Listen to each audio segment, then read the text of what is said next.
Hickok 45 here, your internet shooting companion. Now he's spending time with his favorite toys. Somewhere to make a noise. Coming to you from Middle Tennessee. Made of steel. Bullets fly and the target's full. The kids don't mind at all. 'Cause around here, zombies are the only thing that's real. Life is good. She's for ammo and he probably should. I'm here in Nashville neighborhood. I think it's empty. Yeah. Yes, it's empty, and it is Hickok 45, coming to you from Tennessee, the home of Alvin York, Davy Crockett, Sam Houston, and all sorts of cool folks. Okay, used to live here. Many of them don't live here anymore. They don't live anywhere anymore. That's kind of what happens with human beings and other living beings. They're not always living, are they? No, it doesn't last forever. So you got to grab all the gusto you can while you're here, right? No, don't live a life of just gusto. That's pretty lame, right? But you want to keep in mind that it is fairly short while we're here. So good to be with you. Glad you're out here in the woods collecting ticks with me, as I always say. You know, what's a little tick, right? It's a beautiful day in the neighborhood and not quite as humid, kind of warm, but not quite as humid and hot as it has been, you know, and well, recent year. I was just down in Charleston, South Carolina, as you saw, and it was kind of like a really warm Tennessee day. You know, people acted like that was unusual down there, or I guess it is, maybe that hot and humid, but it's pretty much like it is here a lot of the summer. So I didn't think much about it, you know, just like being home. I guess if you move down there or here from upstate New York, Michigan or something, it's harder on, or Alaska or Canada, it's harder on a body because maybe just the sheer temperature and then the humidity, which dramatizes that, you know, the discomfort, amplifies the discomfort, no doubt about it. Y'all know what I'm talking about. Most of you, if you don't live in a high humidity area, hot area in the summer, you probably have traveled to one. So Tennessee is one. And so is Charleston, South Carolina, I'll have to say. But it's good to see you all again. Been really busy, and wow, what a week. It's really nice and to come over here and throw a couple of guns I wanted to shoot and talk to you all. Just seems like it's been something every second and something to keep up with lately, just like your life probably. And I don't know, just a break. Since I got back from Charleston, it seems like it started. But such is life, I can't complain. I get to shoot for a living, okay? It's just that a lot of people my age get up in the morning and wonder what they're going to do. And I go down to McDonald's or the local hangout and have breakfast with the other old guys and talk about the weather and the crops or whatever. Maybe amble back to the house and watch a little TV, you know. So not everybody, but I see them. I go into get a cup of coffee or something, you know, and there's a bunch of guys sitting in there just, you know, really relaxing. I've got 95 things on my to-do list. Some days I don't. Some days I don't have that many things. I can take off when I want and all that. But, you know, it's hard to get away from the internet and you know, the emails and the pulling on you for things, requests and all that, and had a lot of that lately. And I do apologize again if I don't get back to somebody, if I don't thank you for something. It may something gets sent to me unrequested or whatever, you know, and I just, so much of that goes on that again, I appreciate everybody's support, however you are supporting us. You know, I don't express that individually often, unless I see you, but I certainly hope to, you know, and try to hear to all of you. It's just I want to have a semi-regular life in addition to this, until I quit doing it. You know, I don't mind it till, you know, at some point, okay, that's enough. I'm going to sit on the porch and read Shakespeare, go out and shoot when I want to, and have nothing on my agenda. But it's all good. It's all good. What else? Oh gosh, I don't know. I guess several bullet points, and I'm not sure. But one of the points that can bring all that up is that I really enjoy doing, you know, the videos, doing this, and you know, so I want to be able to focus on that. That's one of the reasons I bring that up. If I don't get back to the 39 messages on Facebook or wherever, and all the different things and requests, and who knows how many messages I have, or comments that people would like to get an answer on other formats, whether it's Instagram or Twitter, which I never go to, or who knows where. You know, I mean, that's it. I mean, what we do are the videos, okay? That's why we don't make as many, you know, we don't run around the country. So many requests to be at a gun show or an NRA banquet or just whatever it might be, different events and things, and it's just, we're just really not a traveling show, so we have to kind of cherry pick some of those that kind of work out right, or the biggest ones like maybe SHOT Show and then NRA meeting or something. So just wanted to bring that up. If you think I'm neglecting you or ignoring you, I'm sorry. Plus I'm bound to be getting dementia at this age, so I can just claim I don't remember talking to you. Right? Speaking of the NRA meeting, I might see you down there. A lot of people go to that and, you know, say, what is it, up to 80 or 90,000 people attend that. And planning to go. At first I wasn't going to go. I guess we weren't even sure it was going to come off. I don't know. And I don't know. I was talking to another YouTuber, and they were going, kind of enthused about it. And I, yeah, I probably should go.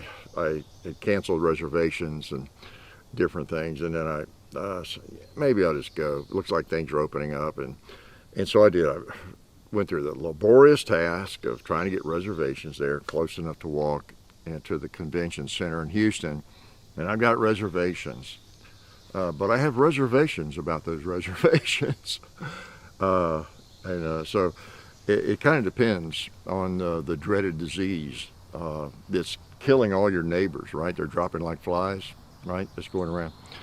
That was a joke. Not if you lost a neighbor. It wasn't a joke or funny, but generally that's not the case, is it? I'm not going anywhere like that where I'm going to be having to not breathe, okay? Not breathe freely, I'll put it that way. And so I'm not going. I've got an email into the NRA. They'll see it. It's just off their website, or an FAQ requesting more information or something, because I don't really know anybody there now. But well, I might. I don't know. There might be some people around still. I don't know. But just asking them if they know what the regulations are going to be at the convention center and the exhibit hall and that kind of thing, if there are going to be any. So I'm kind of on hold right there. That's just coming right up. What, about a month, less than a month. So I might be there, I might not. Okay. If it's all wide open, I probably will still go. Probably. Okay. So I haven't scheduled any meet and greets yet. Normally, normal years, you know, we schedule those like a couple of months out, and we let you know about it, where we're going to be, which booth, and all that sort of thing. So I don't know, just kind of on hold this year. It may be they don't even allow meet and greets, that kind of thing, because of the dreaded bug. I don't know, which is fine. As long as you're able to go in there and walk around and breathe, I'll be around. I'm shaking hands and seeing everybody. It's just a giant meet and greet. We go through there anyway. So it's a meet and greet for us either way, just not scheduled. So I'll see you, and we'll be hanging out at the, especially the booths. Ballistol doesn't normally do. Talon Grips, I think, sometimes do. So anyway, just to let you know, hopefully by maybe next Sunday, certainly within a week or two, I'll have to know. I need to cancel the reservations. So yeah, so that's up in the air. Just to let you know about that. And again, that's not don't feel like if you show up at the NRA, of course I think you have to be a member to get in or join. Or maybe can you pay a fee and go in whether you're a member? I don't remember now, but just because you go to that greatest gun show on earth doesn't mean you live and die for the NRA. All right, they have caught a lot of flack lately, and looks like a lot of it's deserved. And like most things, they're probably not as good as we think they are. They're probably not as bad as we think they are. Okay. I just know it's the greatest gun show in the country every year. Well, it's been canceled, what, 2 years? 1 year, yeah. So anyway, if I'm there, I hope to see you there. If I'm not there, I probably won't see you there, right? We'll let you know. So anyway, on that, what else? Well, sponsors I talked about, people that help us out, and I hope you saw that. If you're interested in suppressors at all, we were fortunate enough to have Brandon Maddox, the owner of Silencer Central, down, and we like to do that with all of our supporters at least once, maybe a couple of times. We've done a couple with buds over the years, and some of it just doesn't work out as well, but we kind of offer that as a glad to do a video with them, or maybe two, sometime. We don't get into the infomercial thing and sneak secret sponsors into videos that were subversive, or stealth sponsors. Glock just happens to be here at the range today and we've got a new Glock. We don't do that kind of stuff. You know who supports us and who doesn't. Well, who supports us. Nobody else does, I guess. So that's cool. Hopefully, and I was pleased, and the comments that I saw, people seemed to appreciate, learning more about it. And that's kind of what I thought. Just an interview. I told Brandon before we did, so I've got some questions that I see, and I figure people would want to maybe a little more information on, or it would be good for you to expound upon. But to share, he is really in touch with people. He spent a lot of time at gun shows, getting that business going and everything, talking with users, the end users, what they wanted and what their problems were about buying suppressors and all that sort of thing, and using them. And so he's really in touch. And so I said, you just take off and share whatever you think that our viewers or anybody in the firearms community would be interested in hearing about. So that's kind of the way it went. People are pretty civil. There's like only one or two, I think, troll envy comments, there. And so I'm pleased with that. I hope that I know you all will if you're watching this, but you kind of assume that everybody, which is not the right assumption, right? But you tend to assume that people will extend courtesy to a guest. If you really watch somebody's videos, for example, whoever it is, and they have a guest on there, and he may not be interested in what they're talking about, but you just assume people are going to have respect, if they like the creator or the person who makes those videos generally, that whoever they have on there may not be something interest to you, but you would hope everybody would extend them the courtesy of at least not leaving some stupid troll comment, that kind of thing. And so I was, so far, been very pleased, with that. Now everybody will run there and leave a troll comment, right? But, if you're disrespecting somebody that we appreciate, then you're disrespecting us, and I think everybody knows that, right? So if it's not your area of interest or something. So what else? There was something else I was going to say about that. And well, anyway, I don't know what it was. The trip to Charleston was nice. I always have to give you a travel log when I travel, don't I? Just keep up. And it was great to see some of you on the road. I always meet you all out and around. It's just funny, and it's so random and pretty frequent. Like today, this morning, I was at the Duluth clothing store in Franklin, Tennessee, in fact, and hadn't been in there yet because of COVID. I just wasn't gonna. It was maybe closed anyway, but I've been meaning to get to it. I order online from them anyway. No, they're not a sponsor. And I just like their shorts, and I found pants I think fit with all these wonderful pockets too. And but anyway, Jacob, I think his name, works there. Hi, Jacob. Is a viewer, as soon as I walk in, and he helped me a lot. I appreciate that. But it is great to run into you all, because as I have said many times on the trip, ran into several of you. My gosh, down at Hyman's seafood restaurant. Oh yeah, the fellow, if you're watching, it was good to meet you, with his family from Russia. I asked him where in Russia. He said Siberia. Okay, so I hope y'all are impressed that we have a viewer living in Siberia, right?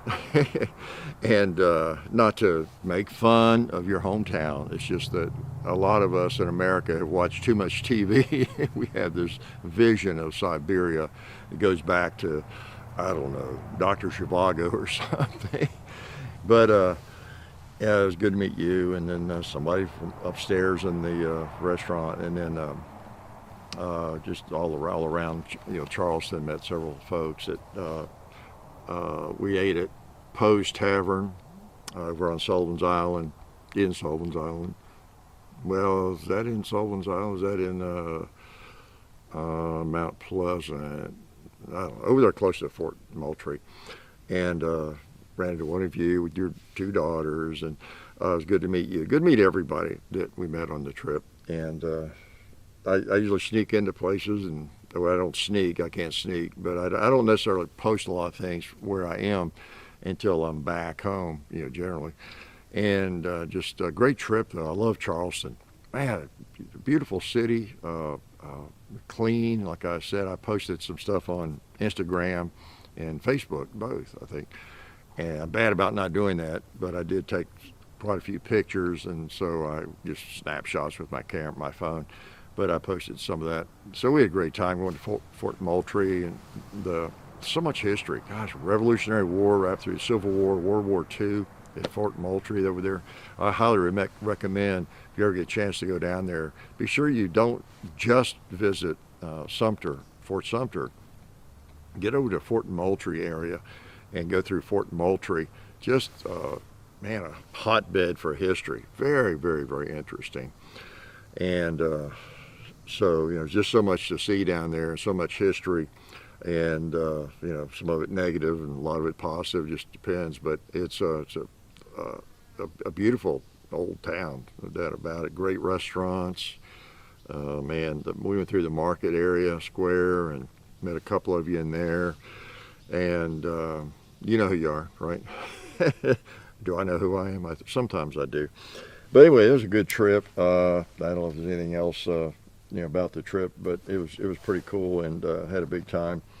And I don't know what else about that. Was there something else I was thinking, but I forgot what it was. So and a lot of you live there because you gave me a hard time, when you saw all that. Well, you let me know I was there and that kind of thing, which I often don't do. But you just need to get out and around. If you're out and around town or you're in a restaurant, I'll see you. Okay, you'll see me. I can't hide. Very well. Only you're 6'8". What else? Oh, the guns. Minor detail. I held up from the thumbnail.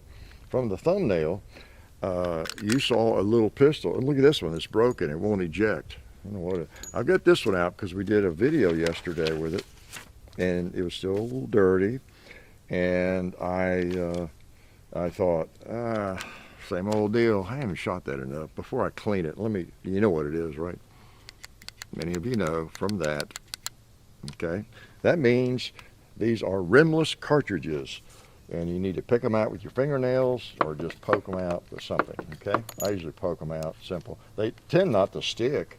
If it gets really dirty and they're kind of sticking, that's definitely the way to do it. But actually, you can just grab it with a fingernail and pull them out.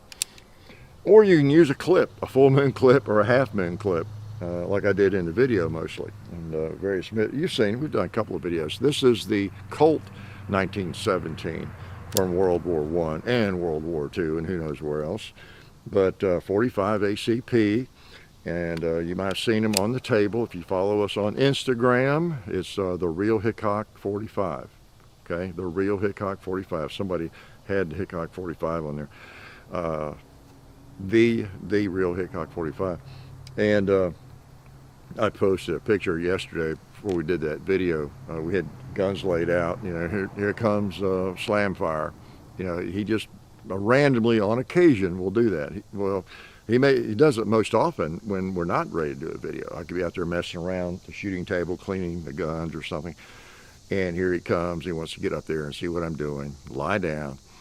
Well, he did that yesterday before the video. He jumped up there in one of the videos and just jumped right in the middle of everything. There he's lying on the ammo and everything, guns all around him, pointing at him, whatever. And I snapped a picture of that and put it on Instagram, so you see that. I guess that's the most recent picture I posted there. And then he hung around because we were pretty much ready to start the video. And I always like for him to do that on occasion. About once every 2 months, maybe he'll make an appearance. He'll do that, or maybe less frequently. But he'll show up as we're about to start one, and he'll jump up there. Normally, he's nowhere to be seen. He doesn't like gunfire too much. He takes off. He's out somewhere else or in the house, generally. So we start messing with the guns much, and he'll just leave. But because he knows the sound, and it's going to be gunfire. But occasionally he does come, and he's so cute, such a sweet cat. And I know a lot of you are always asking about him, and so if he's there, it's by his choice. If you know anything about cats, you know what I'm talking about. You don't make a cat do anything. It's just wherever they sort of want to be and when they want to be there, and then when they want to leave. You've heard the old line about herding cats. Let me shoot this again before I pull out the other gun, okay? This is so nice. 45. I'm shooting some of this. I forget the Syntec ammo. I just grabbed it. I tend not to shoot it, and I've got some in 9 and in 45.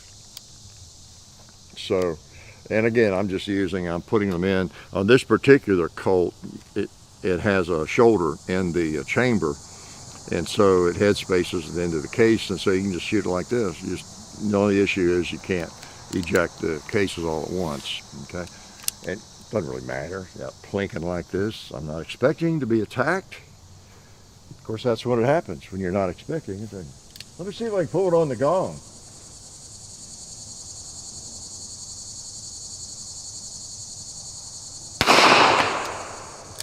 Low, I think.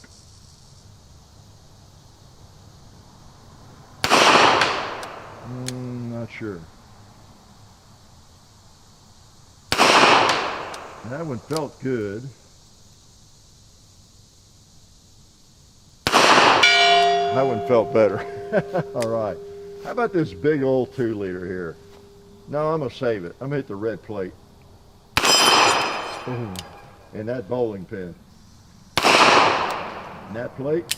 Guess not. Empty. So, as you can see, look at that. All of them but one just fell out. So, not a problem. Okay. As I explained in the video, and I have before, I guess, the first run of these, the Colts at least, in 1917, there was quite a few of them made where they did not have that shoulder in the chambers. And so if you put the round in there, it's a smaller one. It might go all the way through like that. Okay, so there was nothing to hold it. And then I think the government, the military, ordered Colt or asked them to put that shoulder in there like Smith & Wesson was doing on theirs. And so, excuse me, if you were to buy one of these, or you see one at a gun show somewhere, or anywhere, you see one on an auction, you might want to ask the person or check it out. You can look at it and see whether it's shoulder or not pretty much in there. If it has that would be more desirable, I think, for most people. Not essential, but it would make it a little bit more desirable than the others, because it's nice not having to load the clips. So they're a bit of a pain to load and unload, get the cases off of them. They really are. So, and I need to get another tool. Brownells makes one that I've been looking at. I want to buy. I need to order that. So this is actually a squib rod. I got it on from Dillon, gosh, years ago. I don't think I've ever used it for a squib, but it's designed to, well, you got the two different links on there.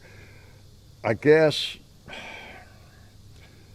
I'm not sure about the small and maybe it's to get it started, like a ball starter and muzzle loader or something. Maybe y'all have used one like these, you can tell me. Or maybe it's for getting something out of it. No, it wouldn't be big enough.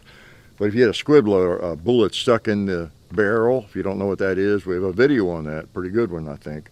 But this way too, you say you're not sure it's in there or not, and you don't want to stick the gun up. It's not a revolver, for example, especially. Now here, I think I'm pretty safe if I point this in my eye, right? But you can, if it's a semi-auto, well, you can just stick that down at your hand. Your fingers are really never actually in front of the muzzle. If it went off, you're not going to blow your fingers off. Still not, I don't know if you can see that, still not ideal, but so I guess that's what that's about. Okay, you can feel that barrel's clear. It looks pretty clear, right? You see it going all the way through. So pretty handy little thing to have. I end up using it for other things like this. I think I have a couple of them. I used to order a lot from Dillon. Of course, when I was hand loading and different tools, and of course all my presses, and I was always ordering from their catalog. The blue press and got calendars. The blue press calendar, pretty good, right? I've always had those hanging in the reloading room, and originally I haven't ordered much from them. I guess they think I must have checked out because they just haven't ordered much from them. I haven't had a need to, but anyway, these are extra cool. The cool factor on these is out the roof. The military use, they're U.S. property, my property now, and I got the Smith now. You've seen it in the shoot around. You'll see these in a video or two coming up, so you can watch for that. All right, what's this other gun? What's this little gun you saw in the thumbnail? It's a Ruger LCP MAX. Wow, pretty cool. You haven't seen that yet, right? We'll be posting a review of this pretty soon. But why do I have this out here again? I did bring it out, was it last Sunday? Maybe previous to that, 2 weeks ago perhaps.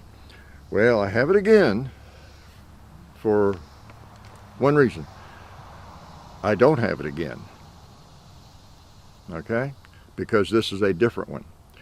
I think I said in the video, you'll see that, and maybe I probably said that a couple of weeks ago when I had it out here, the other one that we got from Bud's Gun Shop, that I was going to buy one when I ran across one. And guess what? A couple of days ago, I ran across one. Where was I? I've asked at any gun shop I've popped into, and I'm always popping in gun shops. I didn't need to order it. I'll run into one. Because they're not as scarce as hen's teeth, as they say. They're showing up in gun shops, and so when I see one, I'll just buy it. So that's what I did at Nashville Armory, yeah. So anyway, I've not fired it yet. So let's see if it works. Okay, I've got some 195 grain 380. This is the LCP MAX again. For those of you who are totally clueless, maybe you didn't see you haven't been following the Sunday videos. What's wrong with you? Get back and do your homework.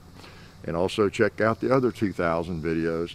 But it's a 380, it's the LCP with basically a bigger grip, and holds 10 rounds in the magazine. Pretty cool. So let's see if it shoots. Watch us have now this is kind of weird. You're seeing me a couple of different times, try these things out, and when the video comes out, we just did it. I don't know, may have a different experience today with this. Maybe it won't work, but I won't be aware of that when you see the review. All right, that's the neat thing about the Sunday videos. They're always timely. Okay, within the last day or two. So round in the chamber. Let's see if it'll shoot. Yep, seems to work. Let's shoot this big old 2-liter. Sights have to be on the target. Just like most firearms, when the trigger breaks, the bullet is going to go wherever the sights are pointed when the trigger breaks. Okay. Yeah. Ouch. Yeah. All right. I'm saying ouch because I have the same problem. I get a pinch, and I worked on this a little bit because this one's mine. I didn't work on the other one because it went back to Bud's. But Yeah, I just shipped it back. Yeah, in fact, I shipped it back the same day. Then I was in a gun shop after that and found this one, bought it. But I get pinched. Not down here. You know, a lot of us have that issue with some firearms. I've talked about in some videos, and a lot of people, I just think I'm a baby, but you know, a lot of people say, yeah, I get that too.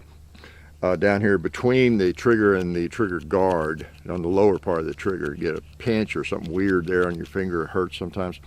Well, on this gun, I get it up here, the fat of my finger. Maybe I got too much fat. I don't think I do. But up here between the top of the trigger and the frame, there's a gap there. And when you release the trigger, there was kind of a sharp edge there. You can't really see it, but there's kind of a sharp edge. Like right now, it's got me pinched. You know, I could almost hold the gun. Yeah, it's got me pinched there. And I did work it down a little bit. I need a different tip for my Dremel tool. I worked this one down a little bit just before I brought it out today, but not enough. So I want to do it carefully. That material is easier to take off than it is to put back on. So my goal is to at least smooth it out just a little bit. Oh, I see where it's, you know, right in the corner. Yeah, I got to get the side of that a little bit. That's what it is. That's what it is, more so than when the trigger comes all the way back is where I was working on it. I think that made sense that that's where it's pinching, but it's actually, yeah, on that side here. So, okay, I know where I can kind of work on that a little bit. Make it, yeah, wow, that hurt. That almost broke the skin. So I can get that okay. Now this is a defensive pistol. This is not something I'm going to go shooting a USPSA match and, you know, a couple hundred rounds and I'm going to reject it because I might get my finger pinched a little bit. I can improve that. And then this is a defensive pistol. You know, ow, man. If I have to shoot this thing, the least of my concerns are a little pinch on my finger, right? Okay.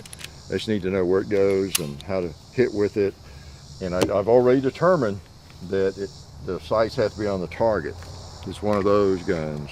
It's one of those worthless firearms where you have to have the sights lined up properly in order to hit something.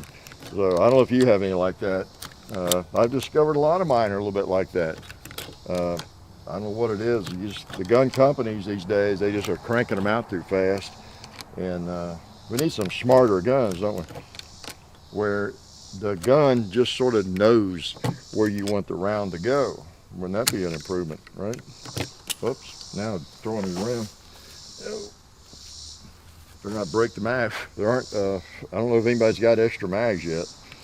I have asked about that because I knew I'd be buying one when I ran across one. So, you know, again, 380, I know, make fun of it, a mouse gun, whatever. There are times, however, because I have a couple LCPs, and there are times when, now I know you people in other countries and some of you folks that live in states that are like other countries, it's weird to talk about carry guns maybe and that kind of thing. It's not a part of your culture, not a part of your, you know, you've just never done it. Nobody in your family carries a gun. It just seems so preposterous to you and crazy.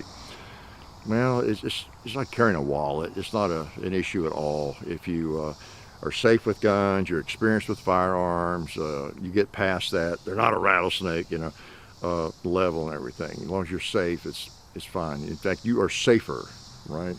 Okay, that's our perspective. You're safer if you have a gun.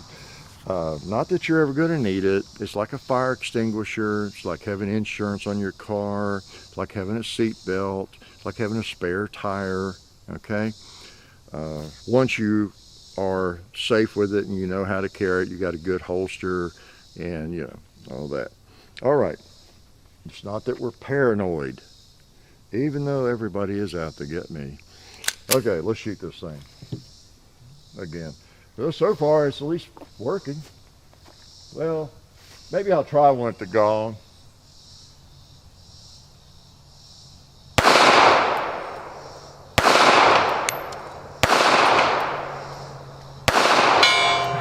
God, I saw the misses, I think, low. That's great. Yeah. Nice little piece. As I was saying, sometimes when you're just dressed in such a way for gun carriers, packers, you're dressed in a way that you really can't carry a gun. you probably can carry an LCP. All right. It's bigger than a credit card, but it's pretty small and pretty light. And that's been the story on the LCP. I've talked to people that they've carried since they came out. That's all they've carried. And now it's out just a slightly larger format, holds 10 rounds. Generally fits in the same holsters and everything. And so, you know, it's a gun. As I've said, I've addressed that many times, it is a gun, okay? So don't act like it's nothing, all right? It was something else. Oh yeah, that reminded me of something you hear people say pretty often. And I may have addressed this. They'll say, well, you know, when you talk about different guns, well, I've carried a Ruger this or a Smith & Wesson model this. I've been carrying this gun for this 1911, whatever it is, for 20 years. It's been good to me, or it's I'm good to go. I've been carrying that gun. Or someone might complain about some gun, they don't like it for some reason or don't carry it. And somebody else will say, been my go-to gun. You know, it's worked for me for 15 years, you know, and that kind of thing. Well, all that, I understand what everybody means by that. But all that means is that's the gun that you've had in a holster or in your pocket for 20 years. That's all that means, unless you've been in 8 or 9 shootouts and it worked for you. So that gun works for you in terms of something that, yeah, you can carry. You know, you don't know whether it works for you any more than I do in terms of getting me out of a scrape. Now, we all kind of know that it's better to have it and not better to have it and not need it than not have it and need it, that kind of thing. But we all talk like, the point is, you know, we talk like we're in a shootout every week. You know, yeah, that 1911's worked for me just fine. Yeah, well, what do you mean it's worked for you just fine? Have you ever fired it, you know, in defense of your life or something like that? Okay, and that's not the only criteria, of course, for a firearm. But it's like the old stopping power talks and all that kind of stuff. Yeah, this bullet is the best bullet. You know, I started to say unfortunately. Fortunately, there's not a handful of people on the planet who have enough experience with a defensive handgun in actual in repelling an attack on their person, a deadly attack, like over and over, to speak as intelligently about this from experience as we'd like to hear, right? You know what I'm saying? I think of Jim Cirillo in the New York Stakeouts I've mentioned before. If you don't know who that is, he's passed now, but back in the, I guess, the 80s, 70s or 80s, he was literally in a lot of shootouts in the New York Stakeout squad, where the markets were being robbed like crazy. People killed, and New York had a special unit. It was Stakeout, crazy, kind of like the movies, you know, you've seen, or Clint Eastwood, you know, was hiding back in the back room and whatever. So they actually started doing that, and to slow that down. And so he actually was in several shootouts against other people, shooting at him and him shooting back and that kind of thing. And so the articles he wrote about that and his experience has so much more validity, credibility than anything you or I have to say about this, right? Yeah, he carried 38 special most of the time, I think a Model 10, maybe a Model 19 part of the time, revolvers, you know, and he was a good shot. I think he actually was a competitor, and all that. So, but anyway, you know what I'm saying? We don't know how good a gun is, fortunately. But then I always go back, a gun is a gun.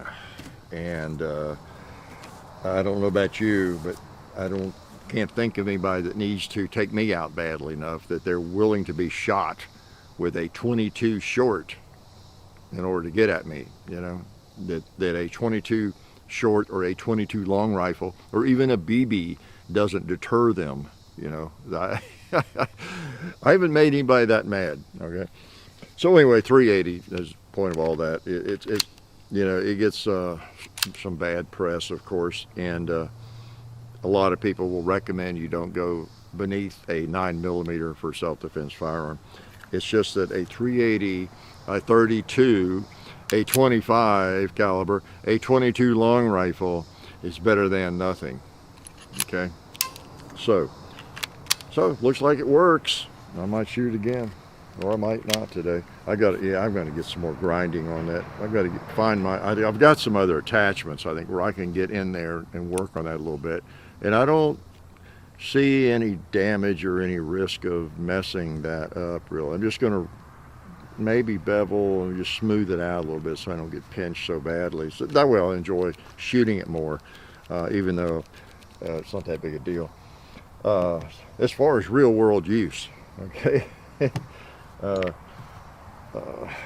Yeah, neat little gun, I'll have to say. I might just shoot again right now. Is that okay? Anything else y'all want to know about?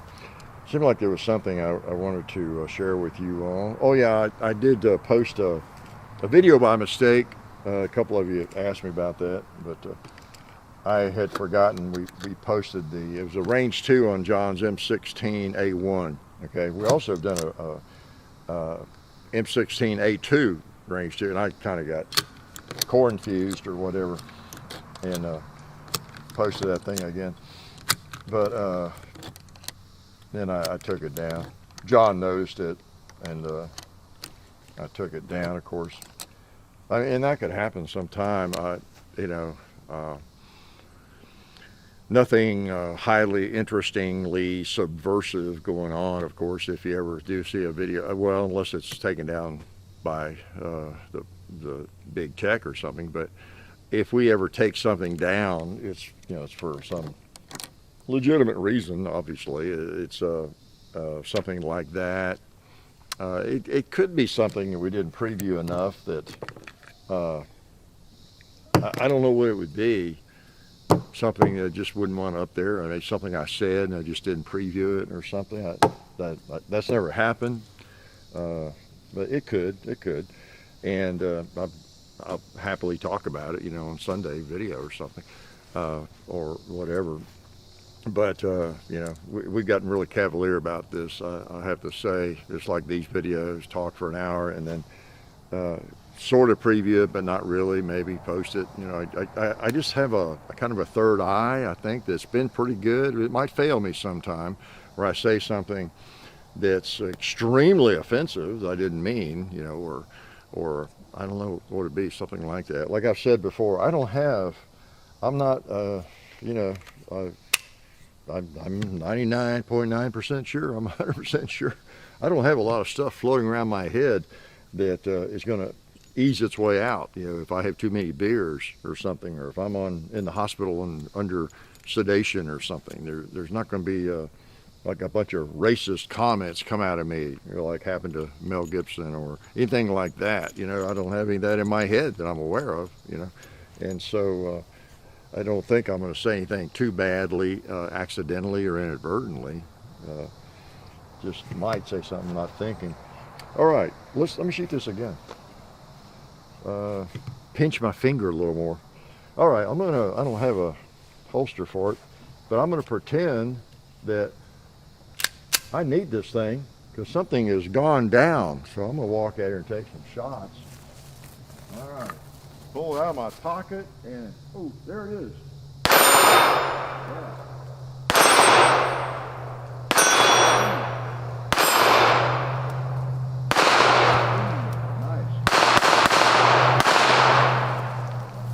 Yeah, just got to shoot them in different formats like that, get a good feel for them, and a few shots quickly, and aiming a little bit. You know, sights seem to be pretty much on. I'll shoot it some more. This is mine, as I say, and it's my carry gun. I mean, it's one in my battery, and yeah. I like that. I like that pretty well. And I guess that tells all. People have been asking a lot about this gun too. And we will eventually get the video posted on, but I've told you a lot right here on Sundays. And since I bought one for myself, here it is. That ought to tell you something, okay? It doesn't mean it's the best gun out there, but it just means I must like it enough to buy it, all right? And I did. All right, so, gosh, what else? Young people, do I have any advice before I get out of here? I don't know, you know, young people, it's a tough world for you, tough world for everybody. I advise that if you can, try to find somebody in your family or life that you think is really sensible. Maybe it's not your favorite person in terms of being entertaining. You may have an uncle that's very entertaining, you like him, or an aunt, but somebody, it may be him too, but somebody that is just, you can trust. They call it straight. They seem to have common sense. They don't have an agenda of any kind. You know that they're going to want the best for you. They have nothing to gain other than maybe making them happy that you succeed or that you do well. Okay, try to find somebody. It could be a friend, could be a teacher, it could be a college professor, it could be I don't know, a neighbor, whoever. And sometimes it is good to have someone besides your parents, hopefully it's your parents too, but sometimes it's cool and you tend to, I don't know, maybe, I know I had, there were some adults I knew like that. In fact, one of them was a teacher, and her husband in my neighborhood, they were really cool with us teenagers. We'd go sit down there and talk to them, and they'd put us to work out in there, help them put in a pool or whatever, and they were really cool. But somebody that can advise you, or you can ask questions. If you can find somebody like that has no agenda, that's a key thing. They're not selling anything. They're not selling you anything. It'd be good if you could get somebody like that and have a relationship with them to where you could call on them and ask them questions and that kind of thing, And all they would have is your best interest at heart, no strings attached, again, no agenda, not trying to sell you anything. That would be good. If you can just find one person like that, ideally a couple or three. It could be a friend at college, could be a friend in high school. It could, could be anybody, that it might help if they are on the right course themselves and they're pretty sensible and pretty smart, maybe. There might be some people that have your best interest at heart, but they make a lot of dumb decisions themselves, Yeah, that might be a criteria. You might want somebody who seems to be making pretty smart decisions, okay?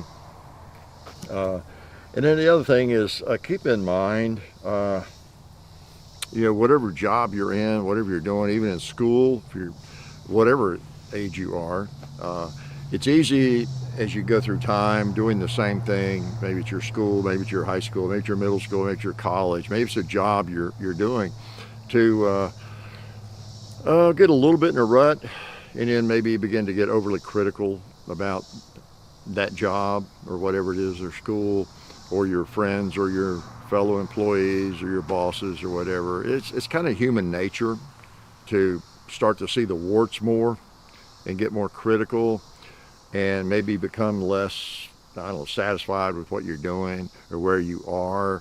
That's why we got to the moon, first, I guess. And things like that. It's human beings are always striving for something, beyond where we are, and something different, something more interesting, maybe something more novel. We all have that strong desire for something different, and it's easy for any of us to get in a rut and become kind of dissatisfied with what we're doing or something, and think, wow, I need something different. I don't know, this isn't as great as I once thought it was, or whatever. Well, it probably is just as great as you once thought it was. You just kind of gotten used to it, and you're becoming more critical now. And maybe you do need a change of some sort. I've done a lot of that in my life, a lot of changes, but I've also been around long enough to realize that's just kind of the way we are, the way we get. So my advice would be to kind of back up occasionally, and we tend to do this around Thanksgiving, don't we? Talk about what we're grateful for, what we're thankful for, but kind of do that, every now and then, and think, okay, I'm all strung out over this, or got this so much to do, and I can't get this done, and what am I going to do when I get out of school? I don't know what I'm going to do. I'm almost out of money, or what am I, whatever the problems or challenges you have, or living friends, or whatever the case might be. Kind of back up with that lens, a broader look at your life occasionally, and just remind yourself, well, no, wait a minute.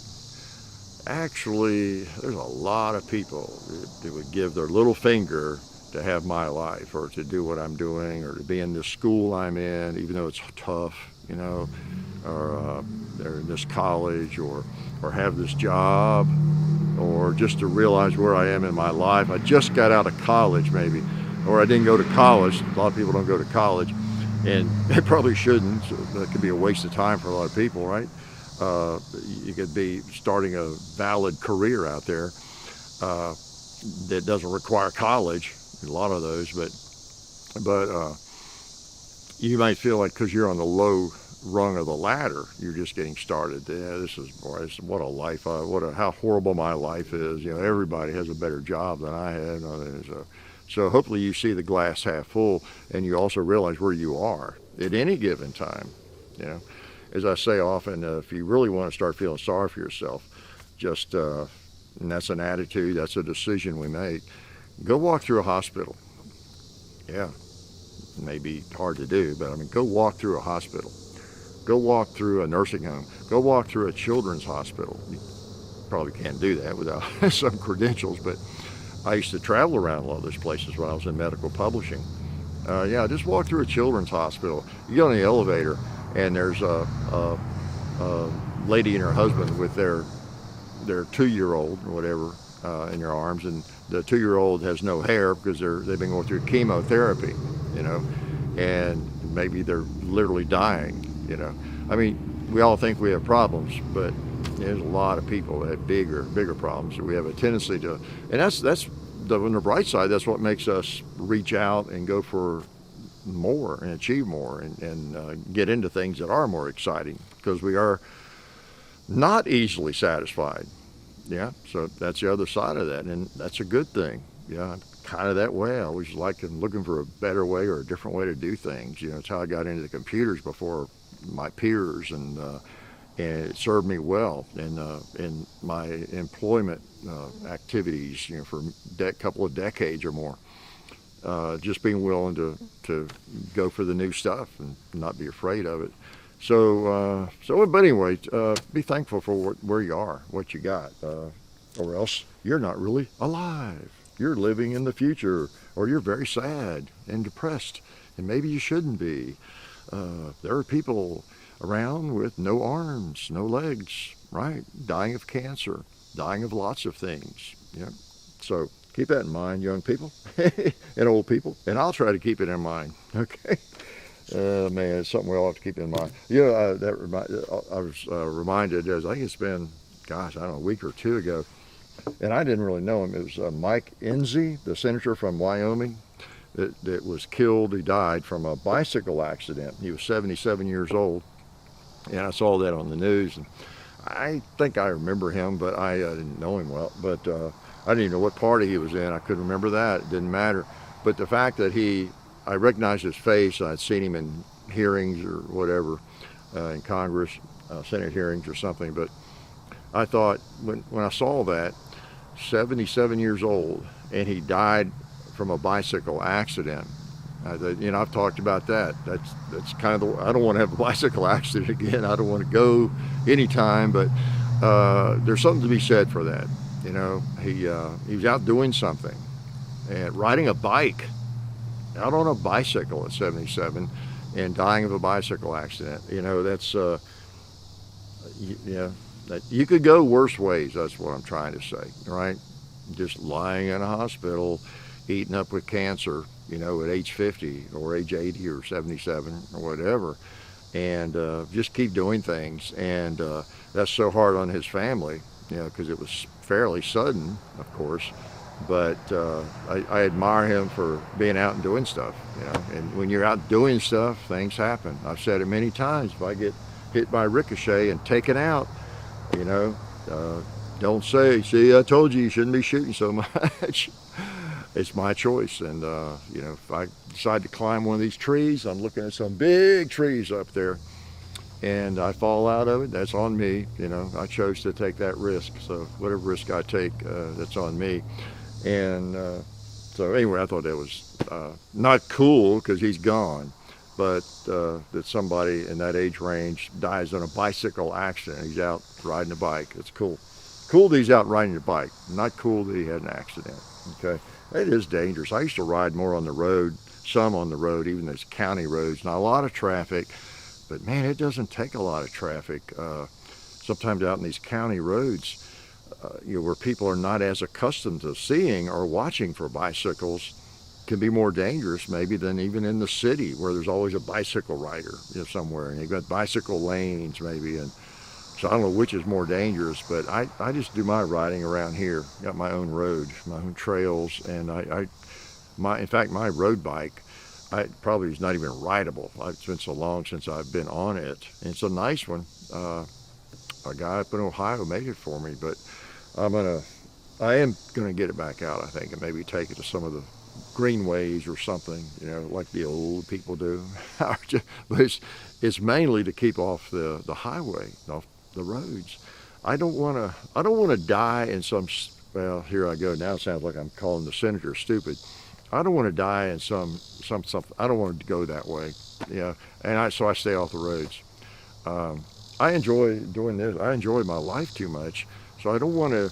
It's like the motorcycle, the Harley. I finally sold it because I wasn't riding it, and the same thing. You know, I'm just enjoying what we're doing so much, and I have lots of fun right here, riding my bike around the place and getting any firearm out I want, like today, shooting it, talking to people who are bored to death. I don't need to get out on a Harley and get killed, you know, and if you don't ride it regularly, it's more likely to happen, even though that's not as dangerous as riding a bicycle on these roads. I don't think. You know, I mean, I had a dog ran out from me. I had a pretty good accident once on a bike, and then I had cars just miss me by that much. And so I realized, because you're so much slower than traffic, at least on a motorcycle, you're riding along with traffic. It's mainly at intersections and things where you're kind of at risk, but if somebody's pulling out in front of you, if you're really careful about that, you can mitigate that danger too. But on a bicycle, everybody is a threat to you. Anybody that comes in either direction, and especially coming up behind you, and in intersections and things, you don't see you. I just don't want to go that way, so I pretty much stay off the road.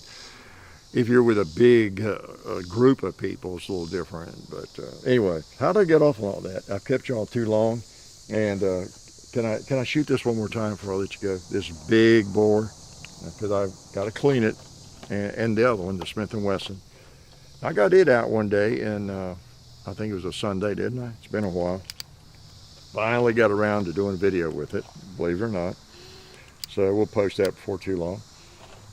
And now I've got both of these 1917 revolvers, and they're both very cool. They're a little different, but not dramatically. All right, let's spread the love around here. Yeah, let's go double action on the cowboy.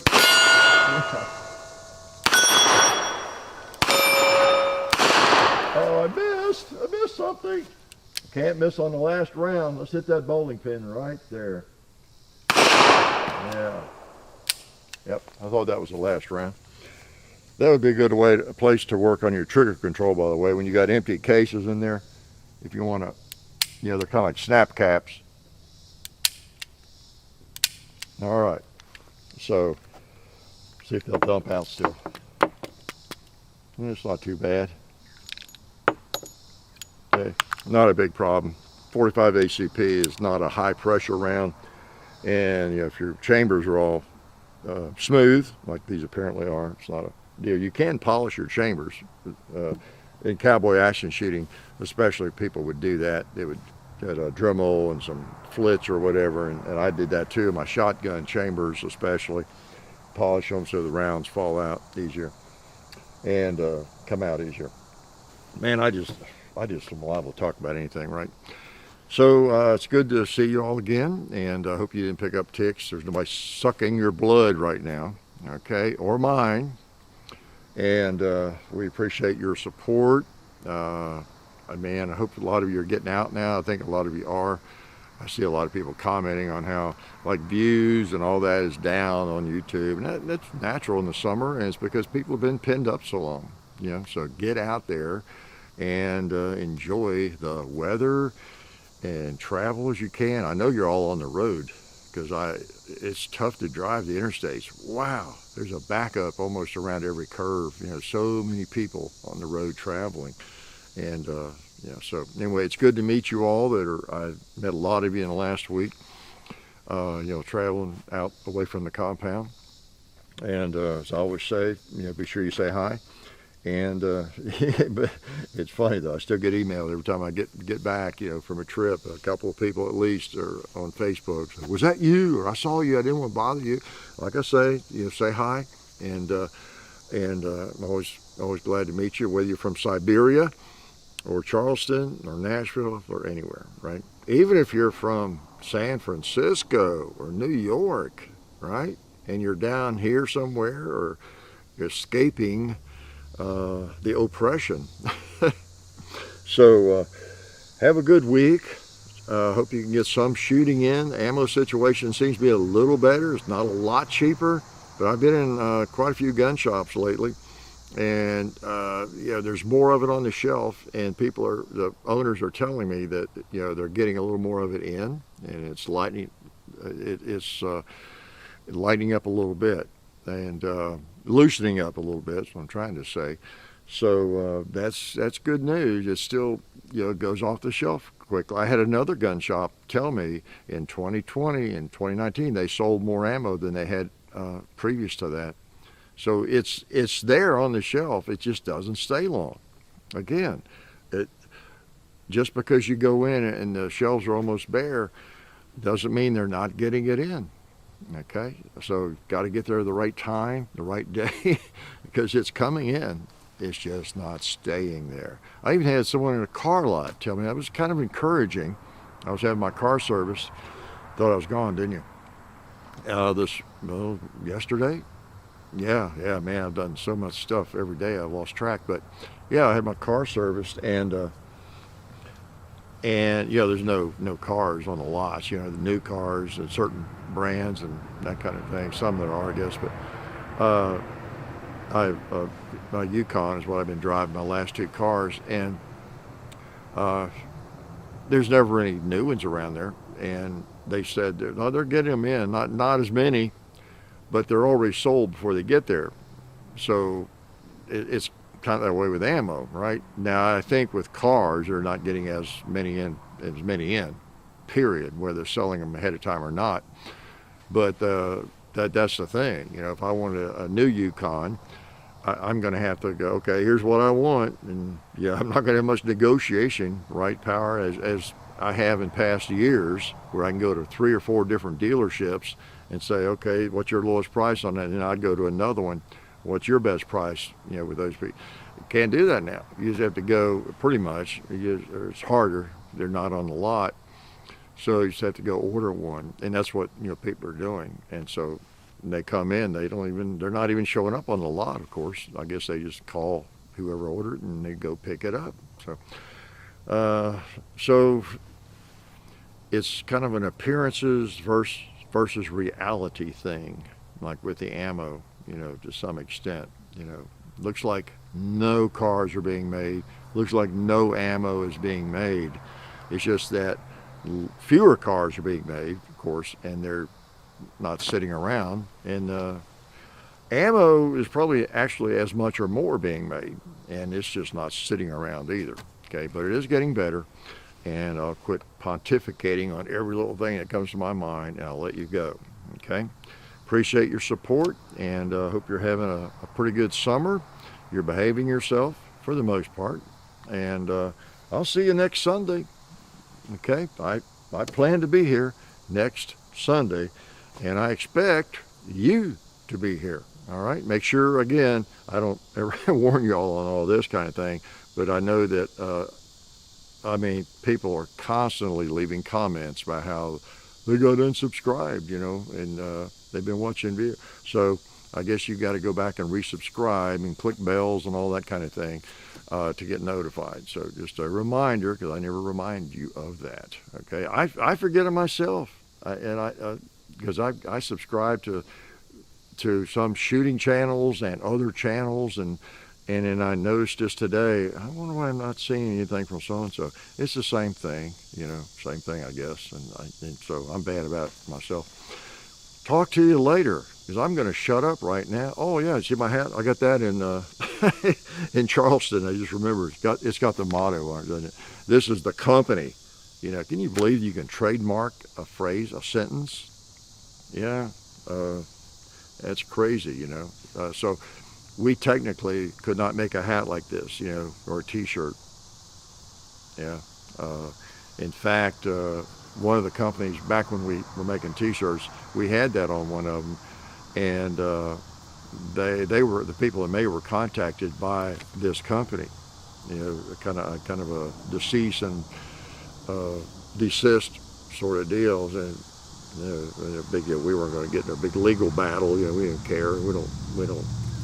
We're not in the t-shirt business, okay, obviously. We don't promote things like that, and so we don't, that's one reason we don't make them anymore. It's, you gotta, to make that worthwhile, you gotta really promote t-shirts, hats, all your merchandise, and I just grow weary of doing that, sorry. But anyway, I did pick this up in a little shop in, where was it? Charleston, South Carolina. So, thanks, Charleston. You're very hospitable, and you have a lot of good food down there, and it's just a great place to visit. So appreciate everybody watching, and I'm going to let you go finally, and life is good.